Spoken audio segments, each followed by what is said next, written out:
সাবেক স্বরাষ্ট্র প্রতিমন্ত্রী ও বাংলাদেশের প্রথম প্রধানমন্ত্রী তাজউদ্দিন আহমেদের ছেলে সোহেল তাজ বলেছেন, সত্য বলার সময় এসেছে। সত্যই হচ্ছে সবচেয়ে বড় শক্তি। পিলখানা হত্যাযজ্ঞের সুষ্ঠু তদন্ত হওয়া উচিত। ভবিষ্যতে পুনঃ তদন্ত হলে আমার অভিজ্ঞতা ও পর্যবেক্ষণগুলো বলতে চাই। 15ই আগস্ট বিকেলে নিজের ভেরিফাইড ফেসবুক পেজে তিনি এসব কথা বলেন। সোহেল তাজ লিখেছেন, সত্য বলার সময় এসেছে। সত্যই হচ্ছে সবচেয়ে বড় শক্তি। একজন মানুষের সবচেয়ে বড় সম্বল হচ্ছে তার আত্মসম্মান আর মর্যাদা, এবং সত্যই হচ্ছে সবচেয়ে বড় হাতিয়ার আর ঢাল।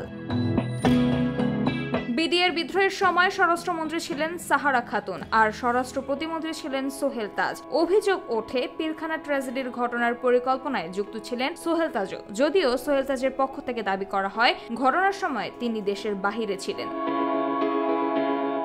এই অভিযোগের বিষয়ে আজ সোহেল তাজ তার ফেসবুক স্ট্যাটাস লিখেন, আপনারা যারা জেনে না জেনে বা বুঝে না বুঝে কোনো প্রমাণ ছাড়াই আমাকে নিয়ে পিলখানা হত্যাযজ্ঞের সঙ্গে জড়িত থাকার মিথ্যা অপপ্রচার করছেন, তাদের উদ্দেশ্যে বলবো এই কাজটা ঠিক না। আমিও বাংলাদেশের সব বিবেকবান মানুষের মতো হতভম্ব হয়েছিলাম, স্তম্ভিত হয়েছিলাম।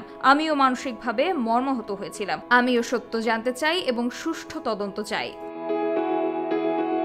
তিনি বলেন, ভবিষ্যতে পুনঃ তদন্ত হলে আমার অভিজ্ঞতা এবং পর্যবেক্ষণগুলো বলতে চাই। বিশ্বের ইতিহাসের সবচেয়ে নৃশংস ও মর্মান্তিক ঘটনার একটি বাংলাদেশের পিলখানা ট্র্যাজেডি বা বিডিআর বিদ্রোহ। 2009 সালের 25 ও 26 ফেব্রুয়ারি বিডিআর বিদ্রোহের ঘটনায় 57 জন সেনা কর্মকর্তা সহ 74 জন নিহত হন। সামিয়া তাবাসসুম, খবর সংযোগ।